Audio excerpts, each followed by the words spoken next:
ഒരു കൊഞ്ച് കറി വെക്കാൻ പോവാണ്.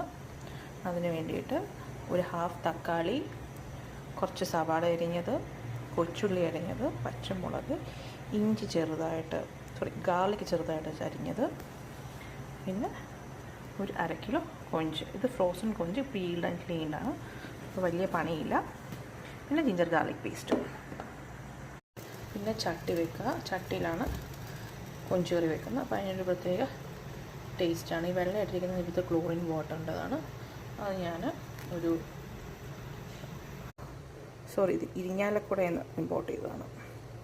അപ്പം ഇരിഞ്ഞാലക്കുടയിൽ നിന്നുള്ള കോക്കനട്ട് ഓയിൽ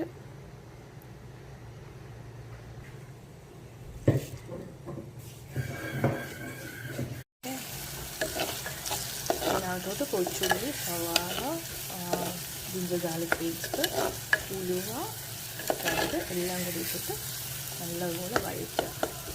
ഉപ്പിട്ടിട്ട് വഴറ്റുക.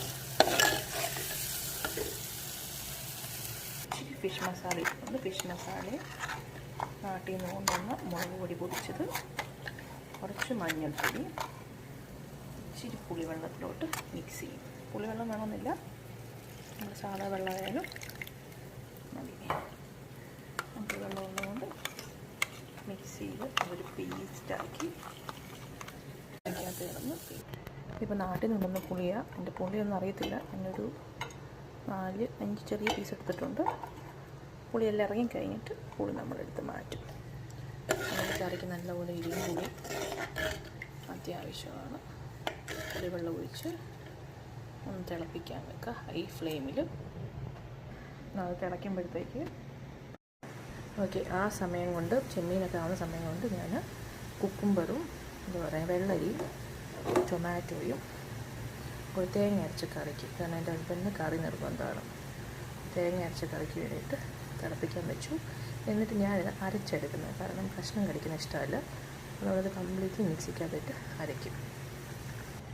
ഇനി അടുത്ത് ഉണ്ടാക്കാൻ പോകുന്നത് നമ്മുടെ കോവയ്ക്ക മെഴുക്കുരട്ടി. കോവയ്ക്കയും പുള്ളിക്ക് ഭയങ്കര ഇഷ്ടമുള്ള സാധനമാണ്. ഇത് നാട്ടിൽ നമുക്ക് ഫ്രീ ആയിട്ട് കിട്ടുന്നതായിരുന്നു. ഇപ്പോൾ പൊന്നും വില കൊടുക്കും. ഇവിടെ കോവയ്ക്ക ഫ്രീയായിരുന്നു. മീൻ മുളകിട്ടത്, കോവയ്ക്ക മെഴുക്കുരട്ടി, വെള്ളരിക്കയും തക്കാളിയും കറി.